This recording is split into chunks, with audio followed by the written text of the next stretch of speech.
तो निवेश की दुनिया में पहला कदम रखना है, लेकिन कंफ्यूजन है कि शुरुआत कहाँ से करें, स्टॉक्स या म्यूचुअल फंड्स। अगर ये सवाल मन में है तो यकीन मानिए ज्यादातर लोग यहीं आकर उलझते हैं। आज हम इसी उलझन को सुलझाने वाले हैं, बिल्कुल आसान भाषा में, ताकि वित्तीय भविष्य के लिए बेहतर फैसले लिए जा सके। तो चलिए देखते हैं कि आज हम क्या क्या कवर करने वाले हैं। सबसे पहले उस सबसे बड़े सवाल से शुरू करेंगे जो हर नए निवेशक के मन में होता है। फिर हम समझेंगे कि स्टॉक्स और म्यूचुअल फंड असल में है क्या। इसके बाद हम इन दोनों को जोखिम, रिटर्न और कंट्रोल के पैमाने पर तोलेंगे।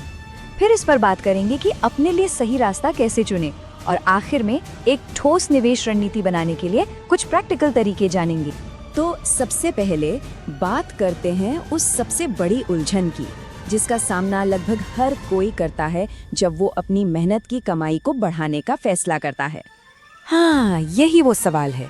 और मजे की बात यह है कि इसका कोई एक सही जवाब नहीं है, ये हर किसी के लिए अलग होता है। यहाँ दांव पर बहुत कुछ लगा होता है। अक्सर होता क्या है, लोग इमोशनल होकर फैसले ले लेते हैं। मार्केट गिरा तो डर के मारे सब बेच दिया, या फिर कोई स्टॉक भागा तो उसके पीछे दौड़ लगा दी, और इसका नतीजा अक्सर नुकसान। तो चलिए अब इन दोनों दावेदारों को जरा करीब से जानते हैं। आखिर ये स्टॉक्स और म्यूचुअल फंड्स हैं क्या भला? इसे ऐसे समझिए, जब कोई स्टॉक खरीदता है तो वो असल में किसी एक कंपनी में एक छोटी सी हिस्सेदारी खरीद रहा होता है। मतलब उस कंपनी के मुनाफे और घाटे में एक छोटा सा हिस्सा उसका भी होता है। वहीं दूसरी तरफ म्यूचुअल फंड क्या है? ये एक बड़ी सी बास्केट की तरह है, जिसमें बहुत सारे अलग अलग स्टॉक्स, बॉन्ड्स और दूसरी चीजें पहले से ही रखी हुई हैं। और इस बास्केट को एक एक्सपर्ट यानी फंड मैनेजर संभालता है, जिसका काम ही आपके पैसे को सही जगह लगाना है। तो फर्क साफ है ना? एक तरफ है एक कंपनी में सीधी हिस्सेदारी, और दूसरी तरफ है बहुत सारी कंपनियों के एक बड़े से पूल में छोटी सी हिस्सेदारी। मतलब एक सेब खरीदना बनाम फलों से भरी पूरी टोकरी खरीदना। अब जब हम इन दोनों को समझ गए हैं तो चलिए देखते हैं कि जोखिम, रिटर्न और कंट्रोल के मामले में ये एक दूसरे के सामने कहाँ टिकते हैं। तो अब बारी है असली मुकाबले की। देखते हैं कि कौन किस मामले में बेहतर है। ये टेबल ना सारे कंफ्यूजन को एकदम साफ कर देती है। देखिए, रिटर्न की बात करें तो स्टॉक्स में पोटेंशियल बहुत हाई है। एक कंपनी चल पड़ी तो पैसा कई गुना हो सकता है, लेकिन यहीं पर रिस्क भी हाई है। अगर वो कंपनी डूबी तो सारा पैसा गया। म्यूचुअल फंड में क्या होता है, रिटर्न थोड़ा संतुलित होता है, क्योंकि रिस्क कई जगह बटा हुआ होता है। यही डाइवर्सिफिकेशन का फायदा है। अब बात करते हैं कंट्रोल की। स्टॉक्स में पूरा कंट्रोल होता है, कब खरीदना है, कब बेचना है, सब कुछ। लेकिन इसके लिए चाहिए गहरी रिसर्च और जानकारी। जबकि म्यूचुअल फंड में कंट्रोल कम होता है, क्योंकि फैसले तो फंड मैनेजर लेता है। हाँ, लेकिन इसके लिए बहुत ज्यादा एक्सपर्ट होने की जरूरत नहीं पड़ती। और आखिर में फीस। स्टॉक्स में ब्रोकरेज लगती है, म्यूचुअल फंड में मैनेजमेंट फीस। तो इन सब बातों को जानने के बाद सवाल उठता है, मेरे लिए क्या सही है? और इसका जवाब पूरी तरह से पर्सनल सिचुएशन पर निर्भर करता है।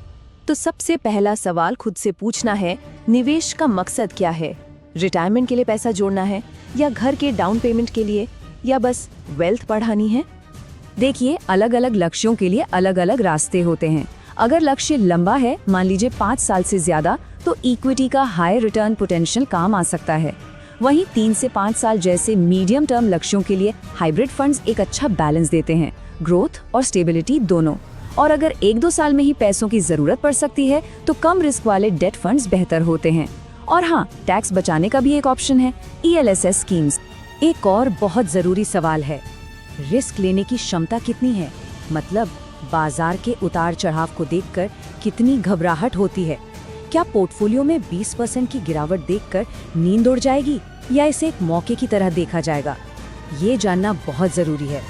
रिसर्च भी यही कहती है कि एक निवेशक का स्वभाव और अनुभव बहुत मायने रखता है। जो लोग अग्रेसिव हैं, जिन्हें अच्छी जानकारी है और जो रिसर्च में समय लगा सकते हैं, उनके लिए डायरेक्ट स्टॉक्स शायद बेहतर हों। वहीं दूसरी ओर जो निवेशक ज्यादा रिस्क नहीं लेना चाहते या जो अभी नए हैं और एक सिंपल रास्ता चाहते हैं, उनके लिए प्रोफेशनल मैनेजमेंट वाले म्यूचुअल फंड्स ज्यादा सही रहते हैं। तो चलिए अब आखिरी हिस्से पर आते हैं, अपनी स्ट्रैटेजी कैसे बनाएं। और एक मजे की बात बताऊं, जरूरी नहीं कि इन दोनों में से किसी एक को ही चुनना पड़े। पैसा कैसे लगाना है ये भी उतना ही जरूरी है जितना कि कहाँ लगाना है। एक तरीका है SIP, मतलब हर महीने एक फिक्स्ड अमाउंट डालते रहना। इससे अनुशासन बना रहता है और मार्केट के उतार चढ़ाव का असर भी कम हो जाता है। दूसरा तरीका है एक मुश्त, यानी एक ही बार में सारा पैसा लगा देना। अगर मार्केट का टाइम सही पकड़ लिया तो इसमें फायदा ज्यादा हो सकता है, लेकिन इसमें रिस्क भी उतना ही ज्यादा है। असल में सबसे अच्छी योजना में अक्सर दोनों का एक मिक्सचर होता है। अनुभवी निवेशक अक्सर यही करते हैं, वो स्टॉक्स और म्यूचुअल फंड्स दोनों को अपने पोर्टफोलियो में जगह देते हैं। देखिए, एक इन्वेस्टमेंट फोरम पर किसी ने कितनी अच्छी सलाह दी है कि शुरुआत में अपने पोर्टफोलियो का सिर्फ 10% डायरेक्ट स्टॉक्स में रखें और 90% म्यूचुअल फंड्स में रखें, और फिर जैसे जैसे अनुभव बढ़ता जाए धीरे धीरे स्टॉक्स का हिस्सा बढ़ाते जाएं। ये एक बहुत ही प्रैक्टिकल तरीका है। तो आखिर में बात ये नहीं है कि स्टॉक और म्यूचुअल फंड में से कौन विजेता है। असली लक्ष्य है अपने लिए एक विनिंग प्लान बनाना, एक ऐसा प्लान जो किसी के अपने लक्ष्यों, टाइमलाइन और रिस्क लेने की क्षमता के हिसाब से